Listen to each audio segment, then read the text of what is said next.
Hello everyone. This video I am doing on request of a viewer. I have seen in the comment section requested to do the video on chemical kinetics. I would have done it maybe a few days later, but it's okay. Let us all focus on this unit, chemical kinetics. Now, what is the meaning of the term kinetics? We have seen kinetics here. What is the meaning of the term kinetics? Kinetics means to move, to flow, something which is dynamic. So, what is dynamic here? It deals with rate of chemical reaction. So, chemical kinetics deals with rate of chemical reactions. Now, what do we understand by rate of a chemical reaction? So, rate of a reaction may be defined in terms of reactant or in terms of change in concentration of product. Suppose we say a reaction proceeds in this manner where R is the reactant and P is the product. It's a general reaction. So in this case, I will say rate of reaction will be equal to decrease in concentration of reactant R. Why I am telling decrease in concentration of reactant R? Because with respect to the chemical reaction or with respect to the time, the reactant concentration gradually decreases and the product concentration gradually increases for a forward reaction from reactant to product. So we can say that with time there occurs decrease in concentration of R. So decrease in concentration of R with respect to time. So I will say divided by time taken. Or with respect to the product, if I say, then it will be increase in concentration of P, because P is your product with respect to time. So I will say divided by time taken. This is how I can say it is the rate of a reaction. So it can be assumed that at time t1, my reactant concentration is R1. At time t2, my reactant concentration is R2. That means whichever we are taking as reactant. So our reactant concentration goes from R1 to R2. Obviously, when I am telling that the reaction is proceeding from a time interval, maybe from a time t1 to T2, then delta T should be equal to T2 minus T1, that is the change in time or the time interval. And for that we can say that reactant concentration R2 is less than that of the reactant concentration R1, because with time the reactant concentration decreases. So we can write that rate of the reaction is equal to change in reactant concentration with respect to time. So delta R by delta T. Since R2 is less than R1 and delta R is final reactant concentration minus the initial reactant concentration, there is a negative sign included in the rate expression. Why? Because it indicates the decrease in concentration of the reactant. It indicates the decrease in concentration of the reactant and what? And gives of the reactant and gives a positive value and gives a positive value to the rate expression. A positive value to the rate expression. So this we want to see together like this. So what I said rate of the reaction is decrease in concentration of reactant.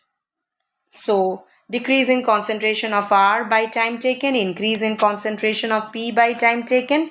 So now we can say that since it is negative of delta R by delta T, where delta R is actually equal to R2 minus R1. and delta T is equal to T2 minus T1. We have already written it here. So we can say this is equal to positive of delta P by delta T. Now delta P means again the final concentration of the product, molar concentration of the product minus the initial molar concentration of the product. And since the reactant to product, the reaction is proceeding from the reactant side to the product side, forward reaction. So obviously the concentration P2 is greater than the concentration P1. So this is about rate of the reaction. Now clearly we can see over here from the rate expression that rate of reaction is actually concentration upon time. And what concentration I said? I said molar concentration. So if it is molar concentration, then what is the unit of rate of the reaction? Molar concentration means mole per liter, upon time means per second, and for gaseous reactant it will be atm per second. When it will be atm per second in gaseous reactions, it will be atm per second. This is how I can talk about the unit of R. Now we have a plot to compare. The first one is change in concentration of reactant with respect to time. The second one is change in concentration of the products with respect to time for a reaction that goes in the forward direction, reactant to product. Now, with respect to time, the reactant concentration gradually decreases. So here the value of C2 minus C1 is a negative value, and a negative sign gives a positive value to the rate expression. And for the product concentration, the product concentration at time T1 was C1 here, and at time T2 it is C2 as per the plot. Now with respect to time from T1 to T2, the concentration of the product has increased. So C2 minus C1 is a positive value, and the rate expression thus has a positive value.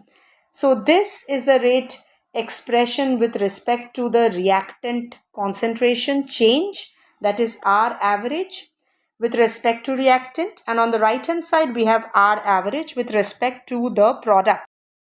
Now in the same plot we have something called R instantaneous. We can see R instantaneous means rate of a reaction at a particular instant. That means at time t. In R average we were seeing that it is rate of the reaction with respect to a time interval, that was delta t, and delta t was equal to T2 minus T1. But when delta t tends to 0, what we obtain is R instantaneous. When delta t tends to 0, what we obtain is R instantaneous. So at that moment, so in the plot we'll get a point. At this point we have to draw a tangent and find the slope of the tangent. So here we can see slope of the tangent minus dy dt. Minus dr dt, that is minus dy dx. That gives the slope. See, on the y-axis we have the concentration change of the reactant, that means reactant concentration change, and on the x-axis we have time. So when we find the slope of this tangent at this particular point, that is what corresponds to R instantaneous. Similarly, with respect to the increase in concentration of the product, this plot, here we can see that at time t, this is the point in the plot.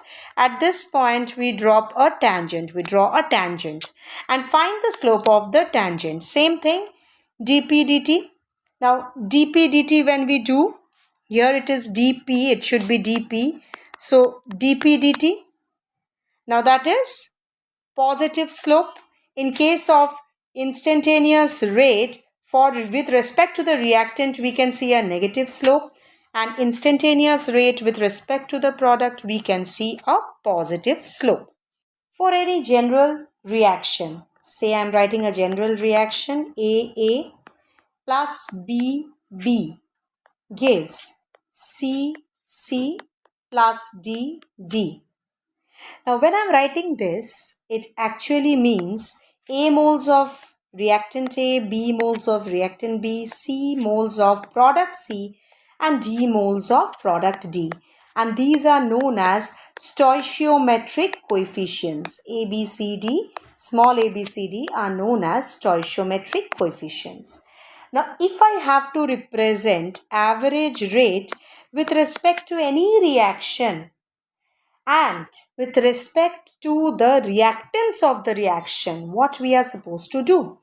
Now we have seen R average is equal to negative of change in concentration of the reactant with respect to time. Now change in concentration of each reactant we have to do, that is delta A by delta T, but we have to divide it by its stoichiometric coefficient. So minus 1 by A into delta A by delta T, which is equal to, again with respect to another reactant, so negative sign divided by the stoichiometric coefficient, so 1 by B into delta B by delta T. This what with respect to your reactant concentration. Now, with respect to the product concentration, the value will be minus, the sign will be plus, and it will be 1 by C into delta C by delta T, which is equal to positive of 1 by D into delta D by delta T. Now, delta means measurable change, but it is corresponding to average rate. The same thing if we write for instantaneous rate, what will it be? R instantaneous will be delta T tending to 0. So here it will become d dt of A. So I will write minus 1 by A into dA dt, or you can say d dt of A. So dA dt, which is equal to minus 1 by B into dB dt for a very small change, which is equal to plus of 1 by C into dC dt, because it is your product and so it has a positive sign, plus of 1 by D into dd dt. So let us see average rate, instantaneous rate together. This is it. This is your expression for our average. This is your expression for our instantaneous, of course, when delta T tends. Suppose we apply this concept in this manner.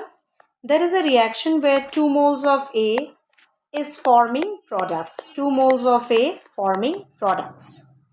Now, in this reaction, if we see that the concentration of A decreases from, say, A1, I am writing, it is decreasing from 0.5 mole per liter. So I can say it is 0.5 mole per liter, or I can write capital M also, such that you know mole per liter means what? Capital M, molarity. Okay, it is decreasing from 0.5 molarity. I can write A1, A2, I can write R1, R2 as well, to 0.4 m. Why? Because with respect to time, the reactant concentration decreases, so it is decreasing. Now the time is given for a time interval 10 minutes. For 10 minutes, within 10 minutes, the reactant concentration is becoming 0.5 to 0.4.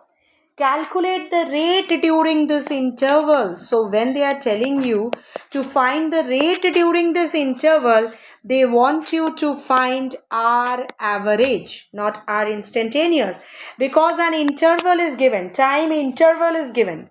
So what shall we write? How shall we solve it? R average is equal to minus of 1 by stoichiometric coefficient. So the stoichiometric coefficient over here is 2. So half into delta A.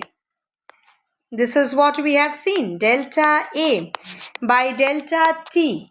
That means what? If it is delta A by delta T, this is equal to minus half. Delta A is final reactant concentration minus initial reactant concentration. Final reactant concentration A2, 0.4 minus 0.5 divided by the change in the time interval, that is 10 minutes. And here it is mole per liter or molarity. So this comes out, our average comes out to be 0.005 mole per liter per minute. If it is not said to change the unit from minute to second or something like that, do not change the unit. Keep as it is. So this is how you are going to solve this type of question. Now moving on to factors affecting the rate of reaction. The first factor is type of reactant, or we can say nature of reactant. How is the reactant? See, we know that ionic compounds have covalent character. Covalent compounds also have considerable ionic character, but it depends on the relative characters. Like a predominantly ionic substance is seen to react more rapidly than the covalent ones. Why is it so? Because ionic substances, they make ions available in the aqueous solution, for which the reaction rate increases. But for covalent compounds, what happens is that they use most of the energy in breaking the interactions, in breaking the covalent bonds. So some energy is used up where? To break the interactions, to break the bonds.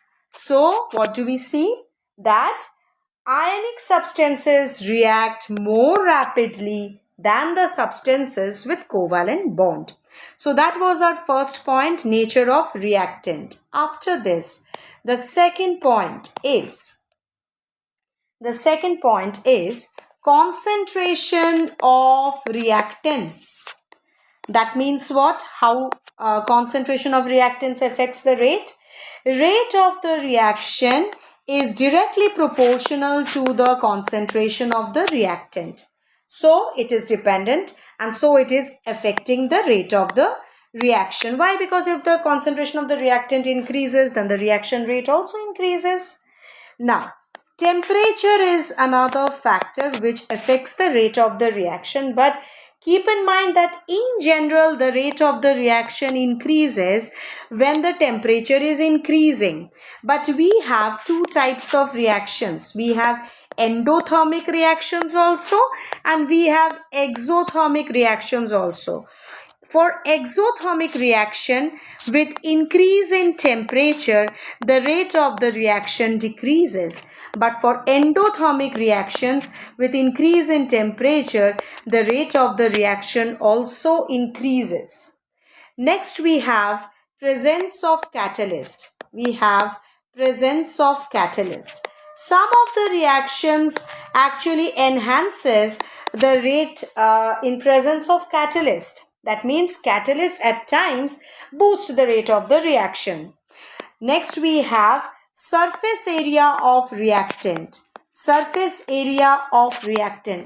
Now, greater is the surface area, greater is the rate of the reaction. So, for that reason, powdered reactants, they actually produce greater surface area to the reaction, and the reaction rate increases. And the last point is radiations. Why radiations? Because some of the reactions which are photosensitized reactions, photochemical reactions, they speed up when they are exposed to sunlight, when they are exposed to UV radiations. So this is the compact thing. We can see factors affecting rate of the reaction. The first factor is nature of reactant. Second is concentration of reactant. Third, temperature. Fourth, presence of catalyst. Here it should be, yes, third will be temperature. This will be the third point. Fourth will be presence of catalyst. Fifth will be surface area. And sixth will be radiations. Next, moving on to the rate law. For any hypothetical reaction, we have assumed this reaction, A plus B forming product. So such a reaction is known as hypothetical reaction. It is seen that rate of the reaction is proportional to molar concentration of the reactant raised to some power. Now this some power is experimental.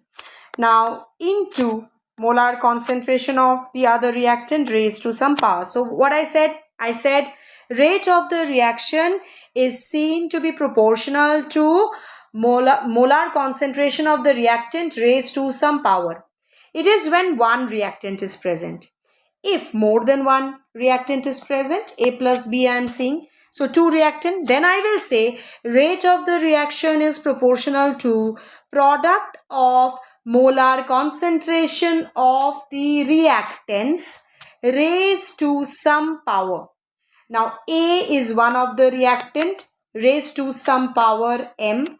B is another reactant raised to some power N, where M and N are experimental values. They are the powers, M and N. They are the powers of the concentration of the reactant. They are the powers, we can see very nicely that powers of the concentration of the reactant. But they are experimental values and they are known as order of the reaction. That means M is order of reaction with respect to reactant A, and N is order of reaction with respect to reactant B. So they are orders of the reaction, but it is not the overall order of the reaction. To get the overall order of the reaction, we have to write the expression in this manner. Rate is equal to, since it was a proportionality constant, so it was directly proportional, so I am keeping a proportionality constant K into A raised to the power M, which is the order of the reaction with respect to A, B raised to the power N, which is the order of the reaction with respect to reactant B. Now this is your rate expression. This is your rate expression. Now here K is known as rate constant. It is the proportionality constant and it is also known as rate constant or specific rate of reaction. It is also known as specific rate of reaction. Now, we can see from this expression that if the molar concentration of A is equal to the molar concentration of B and it is equal to 1 molar or 1 mole per liter, then the rate of the reaction is equal to K. And that is how we define K. That is rate of the reaction when concentration of each reactant is taken as unity. So K is the rate constant or it is the specific rate of the reaction. How is it defined? It is equal to the rate of the reaction when the molar concentration of the reactant is taken as unity. Now in this rate expression, we have just written rate of the reaction. If we express this in the differential form, suppose we want to express the rate law in differential form, then how are we supposed to do it? With respect to the reactant, the differential form means minus dr dt with respect to reactant. This is equal to K into molar concentration A raised to the power M, molar concentration B raised to the power N. This is the differential form. Now, in this rate law expression, we have defined something or we have represented something that is order of the reaction. Now, how did we define order of the reaction? Let us see once more. How did we define order of reaction? Now, for any reaction, order is sum of the powers of the concentration of the reactant in the rate law expression. Suppose I say A moles of A plus B moles of B plus C moles of C is giving product or products, one product or more than one product. Then in that case, as per the rate law, we can say rate of the reaction is equal to K, rate constant, into molar concentration A raised to some power, I am writing M, into molar concentration B raised to some power, I am writing N, into molar concentration C raised to another power, and I am writing P here. So small m, small n and small p, they are the order of reaction with respect to A, B and C respectively. Now this order of the reaction M, N and P, they can be equal to the stoichiometric coefficient ABC or they may not be equal to. That means it is not necessary that the order of the reaction with respect to the reactants will be actually equal to the stoichiometric coefficient. And it is also not that it will not be equal to. It may or may not be. It is totally experimental. It is totally experimental values. And the overall order of the reaction will be equal to M plus N plus P. That is equal to the summation of the powers of the orders of the reaction with respect to each reactant. I said it is equal to the summation of the powers of whatever we can see, or I can say summation of the orders of the reactants of each, summation of the orders of each of the reactant. Okay, that I think is more correct. Summation of the orders of each of the reactant, or you can say summation of all the powers. Here is M, that is one power, N is one power, P is another power. M is with respect to A, N is with respect to B and P is with respect to C. I hope you got me correct. Next, unit of rate constant. If we have to discuss the unit of rate constant, how can we do that? Unit of rate constant K. So for that again, we will take any hypothetical reaction, say A giving me product or products, A giving me product or products. As per the rate law, just now we have seen this is equal to K into molar concentration A raised to the power something, which is the order of the reaction. Now, if I have only one reactant, then it is N is the order of the reaction with respect to A, and it is also the overall order. So to make it simple, I have taken one reactant A. Otherwise, again, I have to take the concept of M plus N plus P, or here we have seen that it is equal to M plus N in this example. So let us take a simple example to understand what will be the unit of rate constant, and this is your simplest form of the expression. So what is N? N is order of reaction. Now I can write from this, I can write K is equal to rate divided by molar concentration A raised to some power N. Now to derive the unit, first I have to write the unit of rate.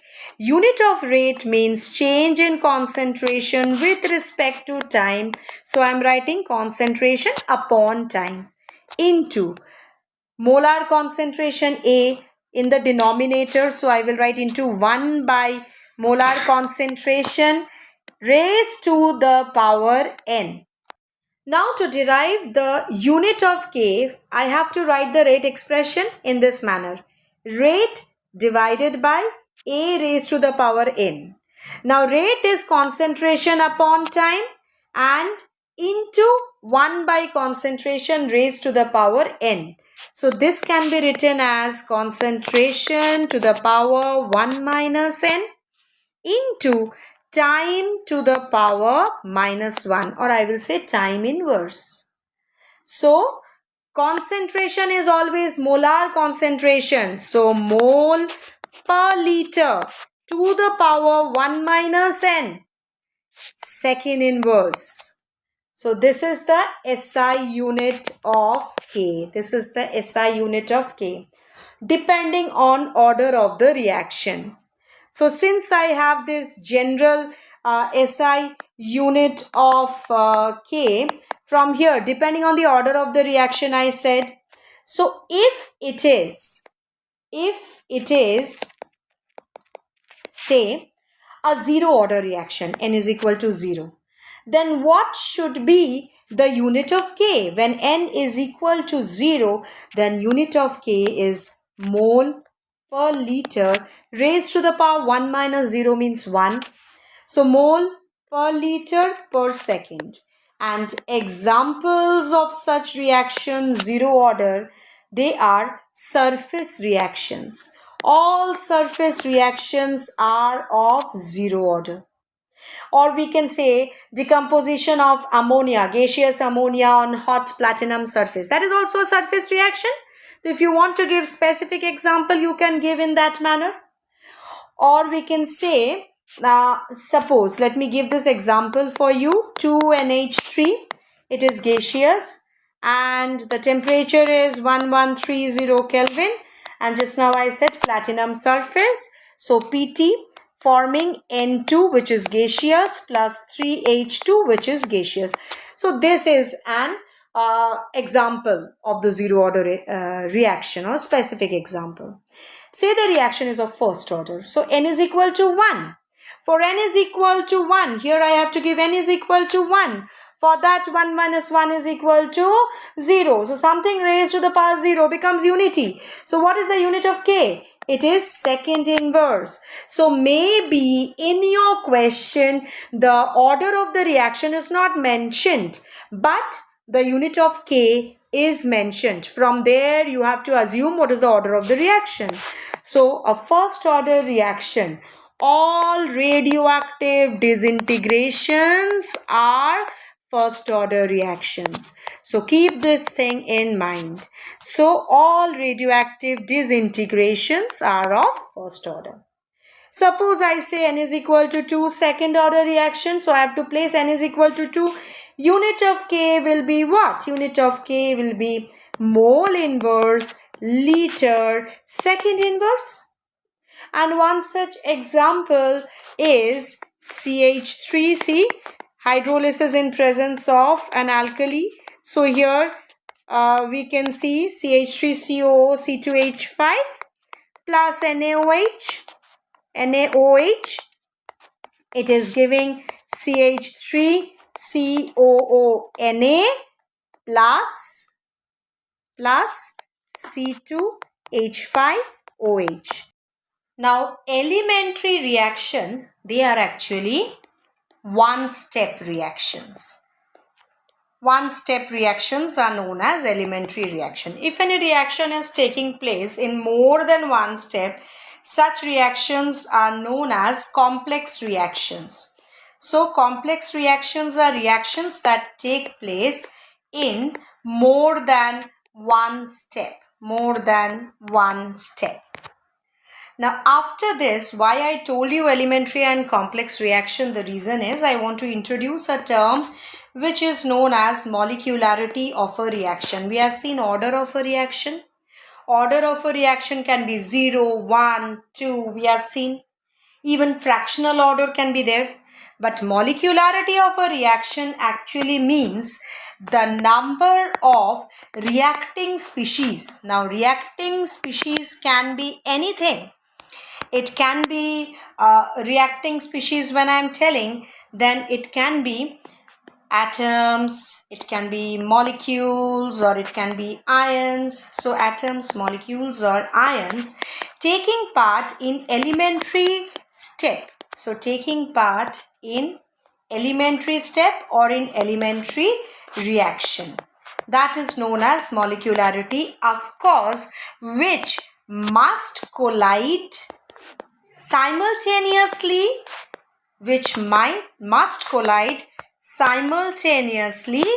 to bring out the reaction. That means how many particles are colliding simultaneously to bring out a reaction, and that too elementary reaction or maybe the elementary step of a reaction.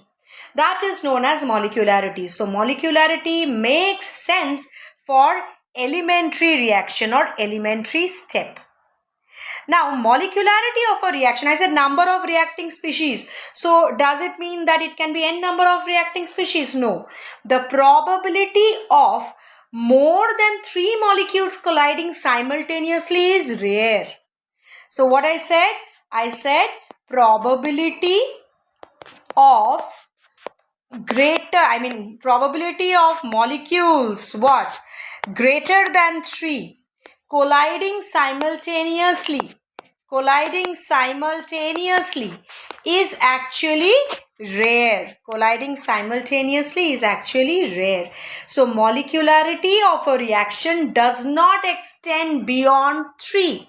This is at times asked to justify. Molecularity of a reaction does not exceed beyond 3. Why? Because probability of molecules greater than 3 colliding simultaneously is actually rare. It's very rare. So molecularity of a reaction does not exceed beyond 3. Now, it's a very, very well-known difference. What is the difference between order and molecularity? So, one, it is a definition that you have to give, what is order and what is molecularity. And the other thing is molecularity of a reaction, the most important difference. That is molecularity of a reaction can be 1, 2, 3. It cannot be 0. That means the reaction did not take place. The molecules did not collide to terminate to the product side. And molecularity of a reaction cannot be fractional. Whereas order of a reaction can be 0 or can be a fraction. It can be 0 or a fraction, but molecularity of a reaction can be 1, 2 and 3. And beyond 3, it is very, very rare. Next, coming to the topic pseudo first order reaction. What is the meaning of the term pseudo? Something which is false. Pseudo means false. So why false first order? Because they are not truly of first order. Such reactions are not truly of first order. But under certain conditions, they appear to be of first order. Under certain conditions, they become first order. Under certain condition, becomes of first order. That's why they are known as pseudo first order. So I said pseudo means false. So they are not truly of first order, but under certain condition they behave or they become like first order. Now next example of such a reaction is inversion of cane sugar. Now cane sugar, what is that? Cane sugar is C12H22O11. So inversion of cane sugar, in this we can see that in presence of H2O, and of course the medium should be acidic in nature, it forms equal moles of glucose and fructose having same molecular formula, different structure, different optical behavior. So one molecule, if it is glucose, the other molecule will be of fructose, and this is your cane sugar. Or I can say here it is inversion of cane sugar. it is actually appearing to be a bimolecular reaction, but it has been seen that rate of the reaction is equal to K into, some constant into the molar concentration of C12H22O11. Why is it so? Because with respect to time, it has been seen that the molar concentration of H2O does not change, almost remains constant with respect to time. So what changes is the molar concentration of C12H22O11. So rate of the reaction is proportional to only C12H22O11 and it is not dependent on H2O molecule. Hence, it appears to be of first order and so it is an example of pseudo first order reaction. Okay, now after this, we have certain derivation, certain integrated forms of the rate law when the order of the reaction is 0, when the order of the reaction is 1. Now from the rate law, for a 0 order reaction, suppose a reaction is of 0 order, from the rate law we can say rate of the reaction is equal to K into, suppose I am telling R2P, so it will be reactant raised to the power 0 since it is a 0 order reaction. So for a reaction R2P, I will say rate of the reaction is equal to K into molar concentration R raised to the power 0. Now from the differential form of rate, I will say minus dr dt is equal to K because R raised to the power 0 is equal to 1. Now separating the differential, I can say minus dr is equal to K dt by separation of the differential. Now I can integrate both sides. I am integrating. I can integrate within limit also T1 to T2, R1 to R2, or I can show the integration stepwise in this manner. Now integration of dx is equal to x. So the minus sign remains outside. Integration dr will be equal to r and this is equal to k into t plus c, where c is integration constant. C is your integration constant. Now this can be written as your expression 1. Now I can say that when t is equal to 0, initially t is equal to 0, I can say R is equal to R naught. That is the initial concentration of the reactant.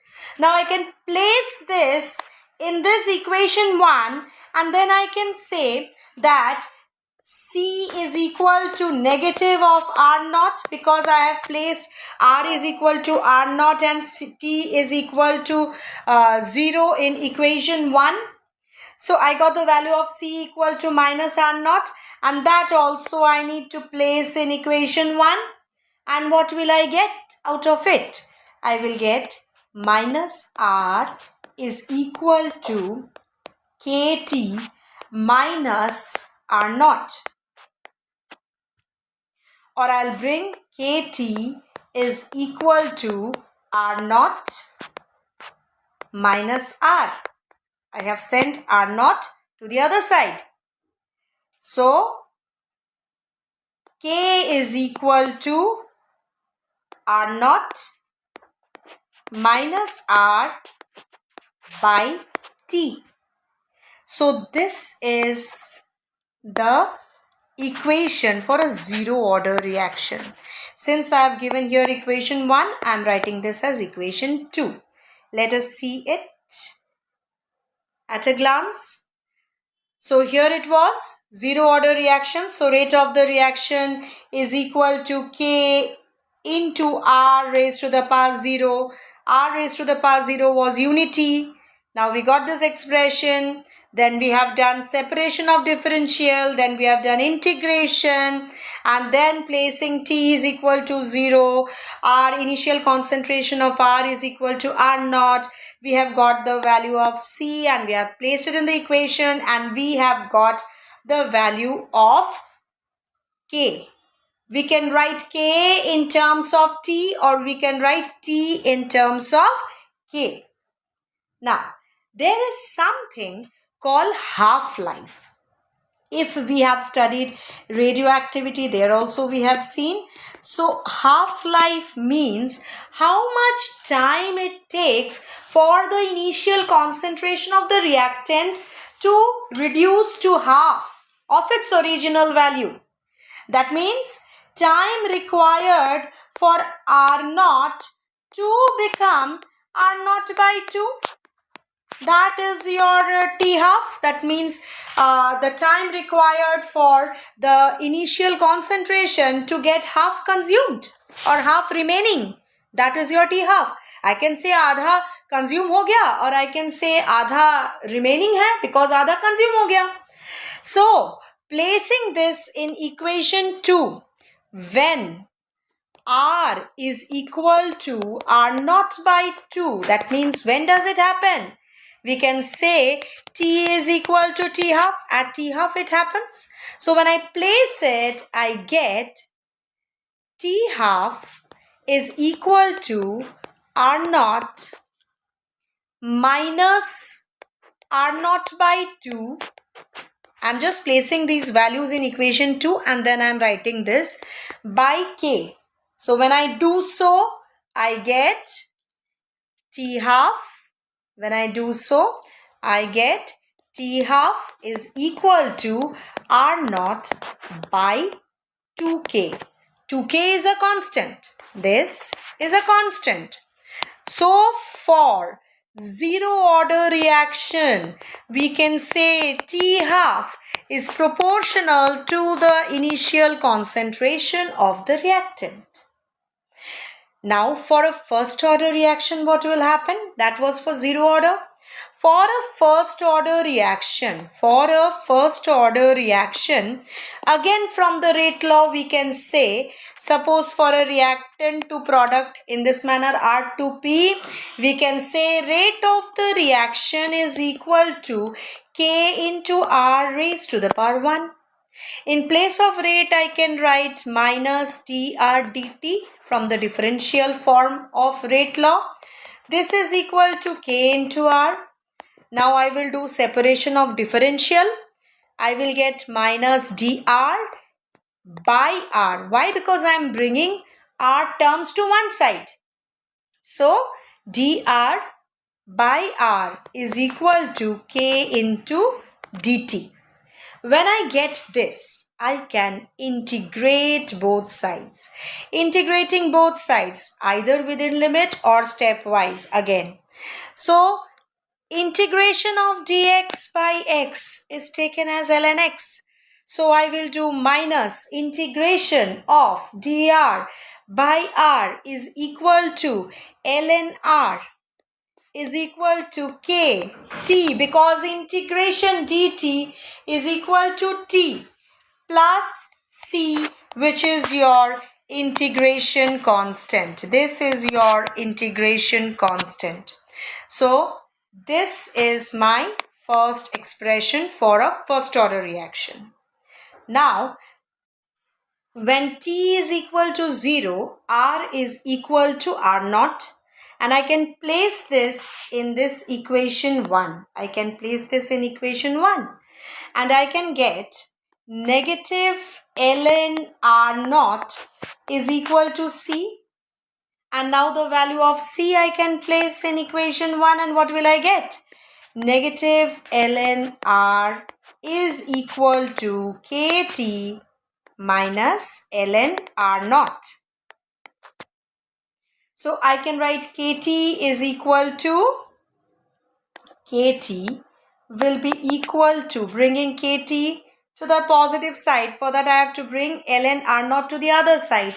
So I will write ln r naught minus ln r, which is equal to ln R naught by R, because we know ln x by y is equal to ln x minus ln y from this.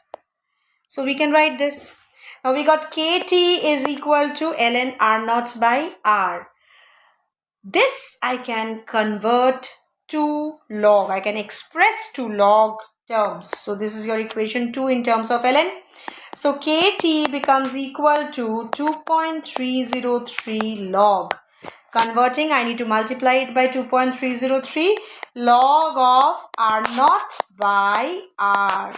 So log is a base 10 and ln is base e. So this is your final expression for a first order reaction. Kt is equal to 2.303 log of R naught by R. This same expression, if I have to actually utilize to find T half, what will I do? When T is equal to T half, R is equal to R naught by 2. And again, if I place it in this equation 3, what will I get? I will get K into T half is equal to 2.303 log of R naught by R naught by 2. So R naught gets cancelled out. And here we are getting what? T half is equal to 2.303 into log 2 by K. And do we know the value of log 2? Yes, we have to remember certain values. We have to remember log 2, log 3, log 5. These all values we have to remember if we can log 7. But 2, 3, 5 is mandatory. Log 4 we can write 2 log 2 in this manner. So 2.303 into log 2, the value of log 2 is equal to 0.301. So 2.303 into 0.301 by K or T half is equal to 0.693 by K, which is a constant. For a first order reaction, we can see that T half is independent of the initial concentration. If we have to plot for a zero order reaction, concentration against time,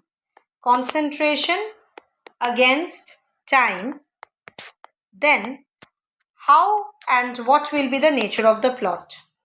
This was the expression for a zero order. We had got it just few minutes back. We had got it. So if this expression is written in this manner, then it is in the form of y is equal to mx plus c. Y is equal to mx plus c. So what we can see is this only. If we have to represent it, then we will have a y-intercept. So this y-intercept, and we will have a negative slope. So the nature of the plot will be like this. Our y-intercept is R naught and a negative slope. So the slope will be equal to minus k. Now this was the expression of T half.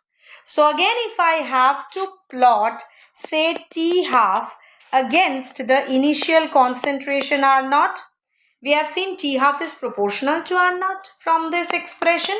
So we can say T half is equal to some constant into R naught, or y is equal to mx form. So this expression is in y is equal to mx form. So nature of the plot will be like this. And what will be the slope? What will be the value of m? The value of m will be 1 by 2. For a first order reaction, from the expression log of R naught by R is equal to Kt by 2.303, we can rearrange it and we can see the nature of the plot when we plot it log R versus time. For that, we can see log R is in the y-axis. So y is equal to mx plus c, where I have a negative slope and with a y-intercept. So this will be again my nature of the plot, and the y-intercept will be log r naught, the value of c.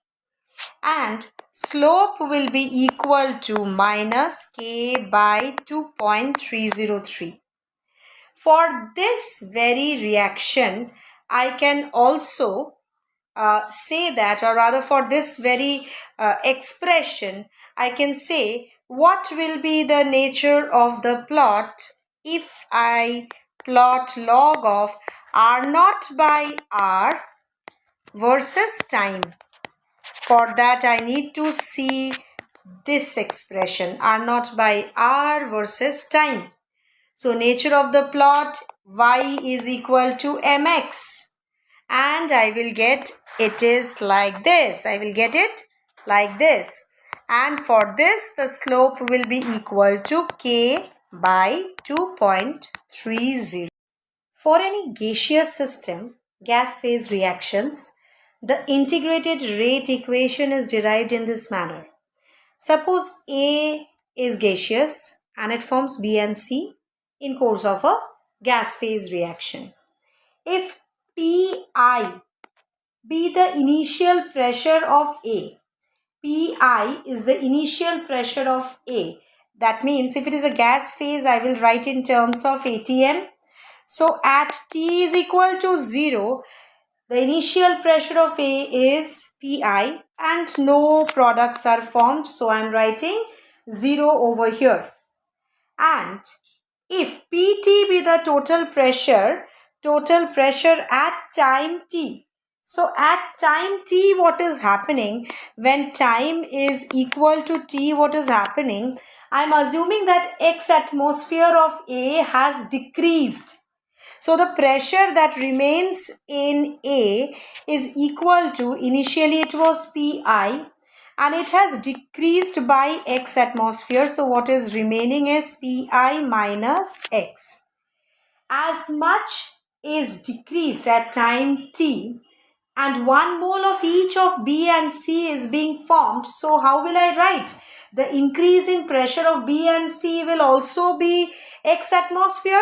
So at time t, I will write X atmosphere of A is formed and B is formed, and X atmosphere of C is also formed. Now say at time t, what will be the total pressure? Total pressure Pt is equal to the partial pressure of A plus partial pressure of B plus partial pressure of C. Now the concept of partial pressures are what? That means they are the contributing pressures of each of the component to the total pressure. So PA will be equal to Pi minus X, of course, because that is the contribution of A. And PB will be equal to X and PC will also be equal to X. So I can write PT as this, what I have written. And now minus X and plus X gets cancelled out. So PT will be equal to Pi plus X, or I can say X is equal to Pt minus Pi. This I can say, and I'm writing this as expression 2. Now just now I have seen that the partial pressure of A is what? Pi minus X, partial pressure of A.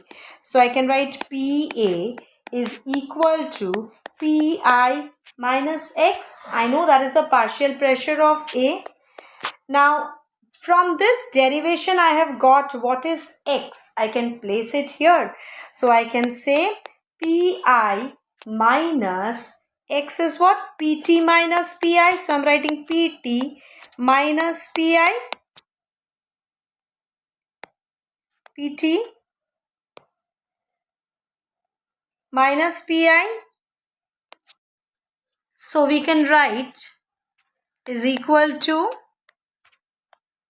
see, Pi plus Pi. So that gives 2 Pi minus Pt. So this we got. So this is equal to PA. So finally we got PA is equal to twice PI minus PT. Now it was a first order reaction we had taken. It was a first order reaction that we had taken. So for this we can write K is equal to 2.303 by T log of, previously for aqueous solutions we used to write R naught by R. So for gas phase reaction we will say initial pressure Pi by the final means partial pressure of A. Why we are writing like this, Pi by Pa? Why we are writing? Because initially at T is equal to 0, the pressure of A was Pi. So initial pressure was Pi. At time taken, that means time when it was T, it was Pi minus X, which was taken as the partial pressure of A. That is Pa. So here we are writing Pi by Pa. So we can write 2.303 by T log of Pi. Since we have written Pa is equal to twice Pi minus Pt. So that is what we will write, twice Pi minus Pt. Next, we have to discuss about temperature dependence on rate of a reaction. Generally, it has been seen that if the temperature is increased, the rate of the reaction also increases. Now, there is something called a temperature coefficient, which is actually a measure of the ratio of the rate constant. It is a measure of the ratio of rate constant at T plus 10 degree. That means when I increase the temperature by 10 degree from T degree, so rate constant at T plus 10 degree by rate constant at T degree, and generally it has been found that if a temperature is increased by 10 degree, the reaction rate almost becomes the double. But for most of the reactions, the temperature coefficient lies between 2 to 3. For most of the reactions, it has been seen. Actually, what happens is when the temperature is increased, then the total number of collisions taking place per unit volume, per unit time also increases, and this is known as the collision frequency. This is known as the collision frequency, and it is denoted by Z. And collision frequency is total number of collisions per unit volume per unit time. So if the temperature is increased, obviously the number of particles colliding will also be more. But please remember that not all collisions are effective. So there is something called effective collision. And what is this effective collision? Effective collision means those collisions that lead to, that means leading to product formation. Leading to product formation. And of course, that means not all collisions are effective. Out of the total collisions, only some collisions are effective. And why only some collisions are effective? Because only some fraction of the total particles or total molecules, they possess sufficient energy in order to overcome the minimum energy requirement. So let us see a little bit in details. So actually it has been seen that the rate of the reaction is equal to small f. If I say fraction of collisions is small f into Z. Z is collision frequency. Here we have seen Z is collision frequency. So, since not all collisions are effective, small f is the fraction of collisions. Now, fraction of collisions which are effective. Which are effective. So, that is equal to small f. So, actually the rate of the reaction is dependent on the fraction of the collisions which are effective into what? Into the collisions that is taking place per unit volume, per unit time. So this is how it is affecting, temperature is affecting the collision. Now I said that not all fraction of the molecule or fraction of the collisions possess the minimum energy. Now there is something called threshold energy, and by the term threshold we mean minimum. So threshold term actually means minimum. So the minimum energy that the reacting molecules must possess in order to undergo effective collision is known as threshold energy. So minimum energy that the reacting molecules must possess. Reacting molecules must possess in order to give you the product is known as threshold energy. Now there is something called activation energy as well. What is activation energy? What is activated complex rather? Activated complex is the complex, or it's a state which is obtained in between the reactant to product formation, which is higher in energy. That means it is the state which shows that the product is getting formed and the reactant is getting consumed. So if I say this is my potential energy and this is my reaction coordinate which shows the progress of the reaction. This shows the progress of reaction. Now, for any exothermic reaction, my energy profile will be somewhat like this, and this is the energy of the activated complex. That means it is energetically higher, and this is my energy profile for any exothermic reaction. And the energy that is possessed by the reactant, if this is reactant and this is my product, this energy difference between the reactant and the product is my delta H. That is enthalpy of the reaction. Reaction enthalpy, which is known as. And the energy difference between the activated complex to the reactant is my activation energy. This is known as activation energy. Now for any exothermic reaction, I can see that the energy of the activated complex is closer to the energy of the reactant since it is exothermic. Similarly, I can compare for an endothermic reaction what is happening. Endothermic, this is my again potential energy y-axis and this is my reaction coordinate. If it is an endothermic reaction, then product will be energetically raised. So product is energetically raised, and somewhere in between energetically higher is your activated complex, and this is your energy profile. This is your energy profile. So the energy difference between the reactant and the product, this is again enthalpy of the reaction, and the energy difference between the product and the activated complex.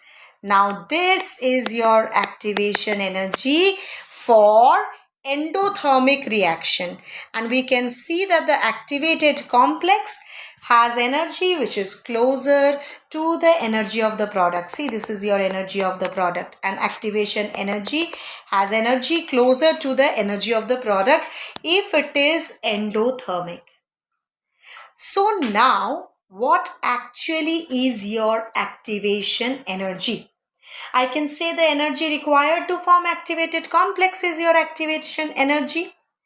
So it is the difference between, I said, energy required to form activated complex. That means that much energy is your activation energy. This is the energy requirement. But from where?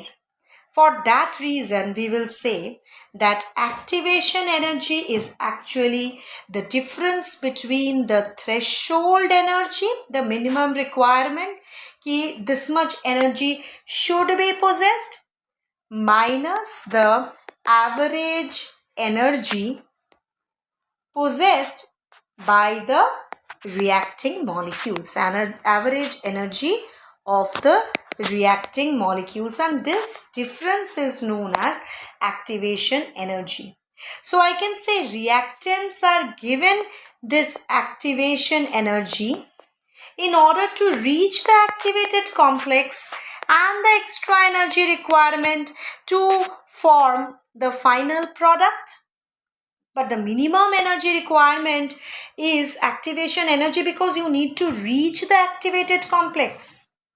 So for fast reactions, activation energies are low. And for slow reactions, the activation energies are high. So if your this hump is high, then obviously energy requirement is also high and the reaction becomes slow. And if your this hump is low, then the energy requirement is low and you can reach the product faster. Next moving on to Arrhenius equation. Arrhenius equation.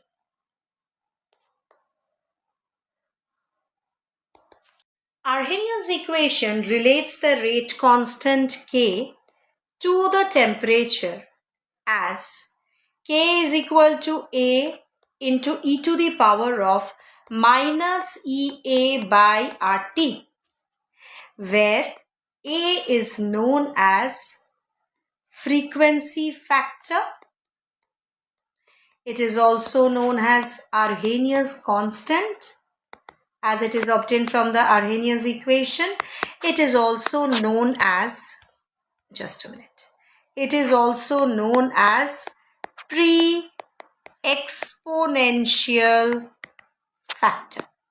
So it is known as frequency factor, Arrhenius constant, or pre-exponential factor. Why pre-exponential factor? This is your exponential factor and it comes before it. So pre-exponential factor. Now remember, this what I said, which I have encircled, is the fraction of molecules possessing, it is equal to the fraction of molecules possessing energy which is greater than equal to the activation energy. So the fraction of molecules possessing activation energy or more is e to the power of minus EA by RT. And this you may be told to find in numericals. And what is EA? EA is your activation energy, R is universal gas constant, and T is the temperature.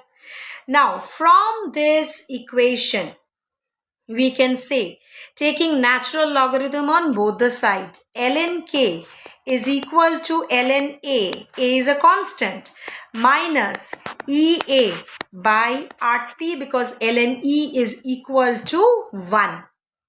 So we can say log K is equal to log A minus EA by 2.303 RT.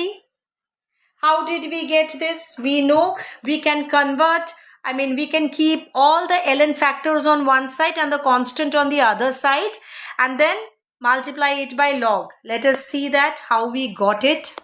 If anyone has any doubt, then it will be clear.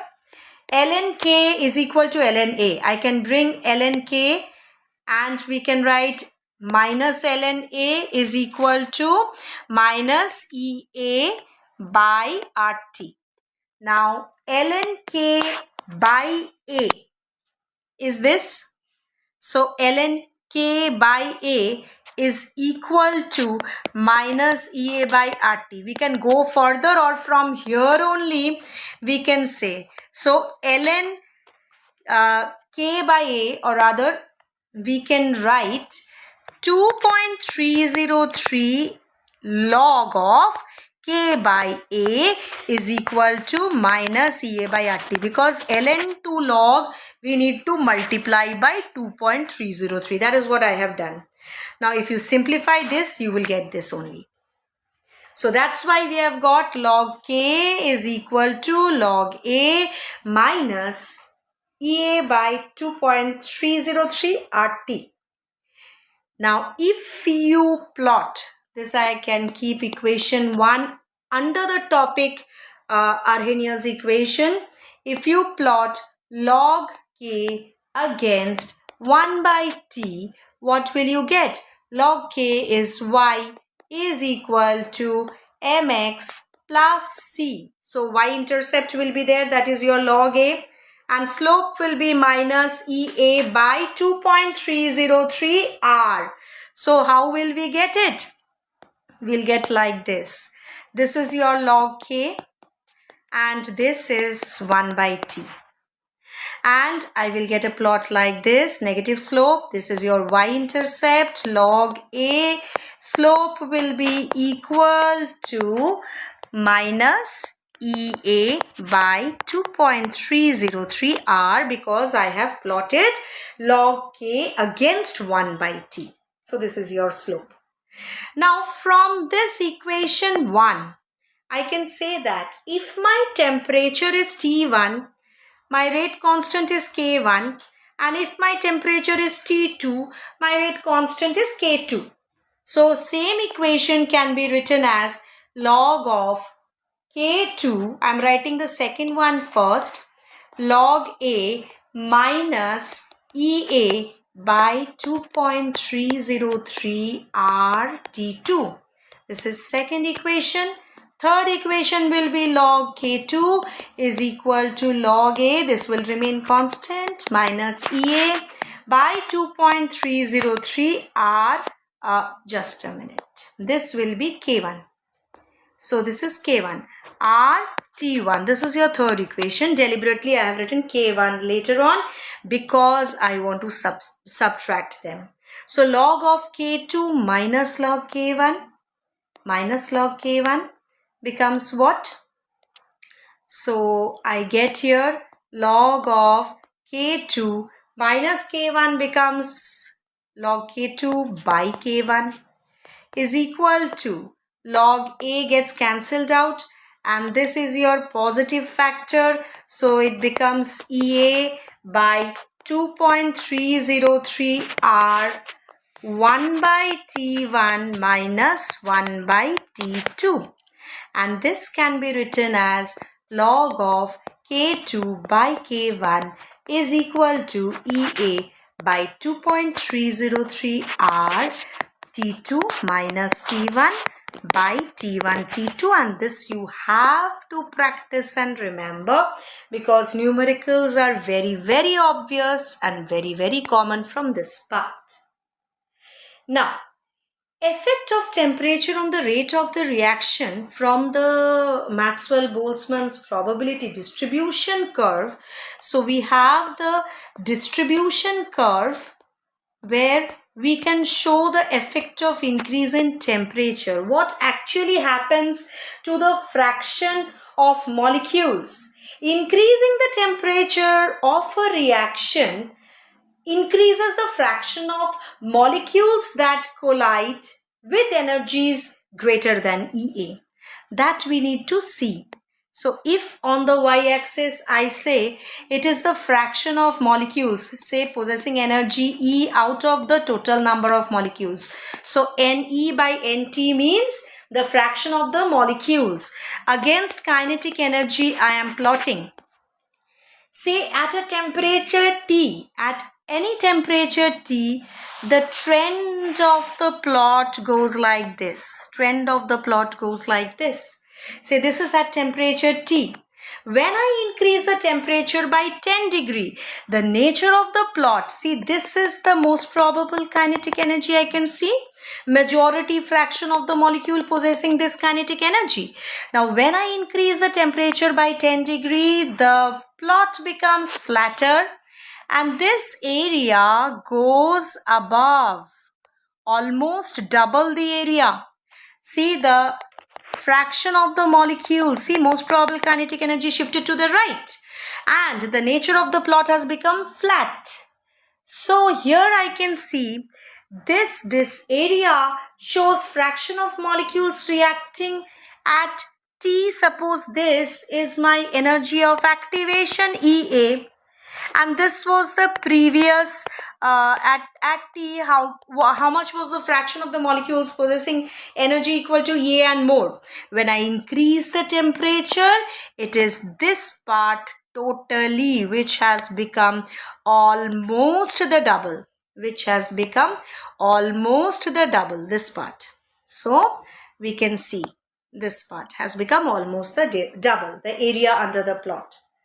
And so we can say that from the diagram that if I increase the temperature by 10 degrees, suppose I have increased the temperature by 10 degrees, that is what I am showing, 10 degree rise in temperature, the area showing the fraction of molecule having energy equal to or greater than activation energy becomes almost the double, for which the rate constant, the rate of the reaction becomes almost the double.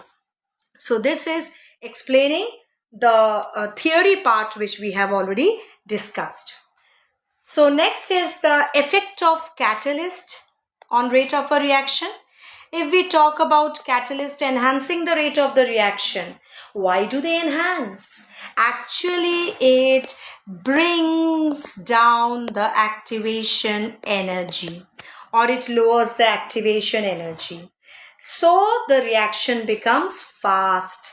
So if we say any exothermic reaction, as we were saying, potential energy against the progress of the reaction, and it was reactant to product, and this was the harm, this was the energy without catalyst. What was the energy?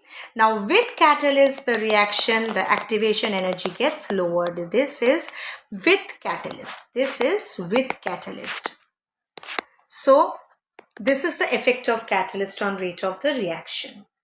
There are certain characteristics of a catalysis reaction, and they are quite important. Characteristics of catalysis. So what are those characteristics?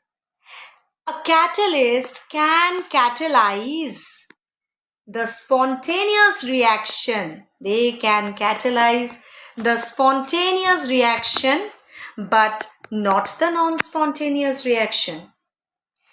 Catalyst does not change the equilibrium constant. It does not change the equilibrium constant. So what happens if it does not change the equilibrium constant? It helps in attaining the equilibrium faster, but it does not change the equilibrium constant. The third thing is that it can catalyze the forward and backward reaction with same extent. So forward reaction and backward reaction is catalyzed to same extent, This is the third most important characteristic. And what is the fourth? It does not alter the Gibbs energy, or rather I'll say free energy change of a reaction. Does not alter delta G of a reaction. And what is delta G? It is a change in free energy. And a small amount of catalyst can catalyze a large amount of reaction, that we know. These are the top most important points, important characteristics regarding the effect of catalyst. Now comes the collision theory of a chemical reaction. And as per the collision theory, we have seen that not all collisions are effective. Only effective collisions brings out a chemical reaction. So the collisions which have sufficient energy, so the collisions with sufficient kinetic energy, or rather I will say the threshold energy and proper orientation. not only energy factor, also orientation factor. That means the repulsive interaction between the colliding particles should be minimum. So for that reason, as per the collision theory, the activation energy and proper orientation of the molecules together determine the criteria of an effective collision and hence the rate of the chemical reaction. And so we can say rate is equal to P into ZAB into e to the power of minus EA by RT. This is as per your collision theory. Where what is ZAB then? This is something which we have introduced.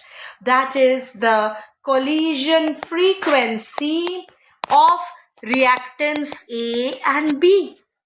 And what is P then? P is your probability factor, probability of effective collision. Or we can say steric factor. Or we can say orientation factor, because we said that not all collisions are effective. Only those collisions which possess the threshold energy, sufficient energy and proper orientation, less of repulsive interaction, will undergo collision to bring out the reaction. And this minus EA by e to the power of minus EA by RT, as we said, it is the fraction of molecules that actually has energy greater than equal to AA, or energies equal to or greater than EM. That means it actually can have energy equal to EA or even more. So that covers up the entire unit of chemical kinetics. We have gone through several important formulas. So please study using a formula chart. Study using a formula chart. Okay. So study thoroughly and use a formula chart. So how to do that? How to do the formula chart? You have to recall all the reactions and write them one by one. For a zero order reaction, what was the rate of the reaction? It was T is equal to R naught minus R by K. For a zero order reaction, we got for a zero order reaction T half is equal to R naught by 2K. For a first order reaction, what did we get? We got T is equal to 2.303 by K log of R naught by R. Likewise, we got for a first order reaction, T half is equal to 0.693 by K. Similarly, for our Arrhenius equation, what did we get? We got log of K2 by K1 is equal to EA by 2.303 R T2 minus T1 by T1 T2. Some I have already worked out for you. Now rest for the gas phase reaction and the nature of the plot. Something you have to practice on your own. So the more you brush up, the more perfect you become. So all the best and thank you.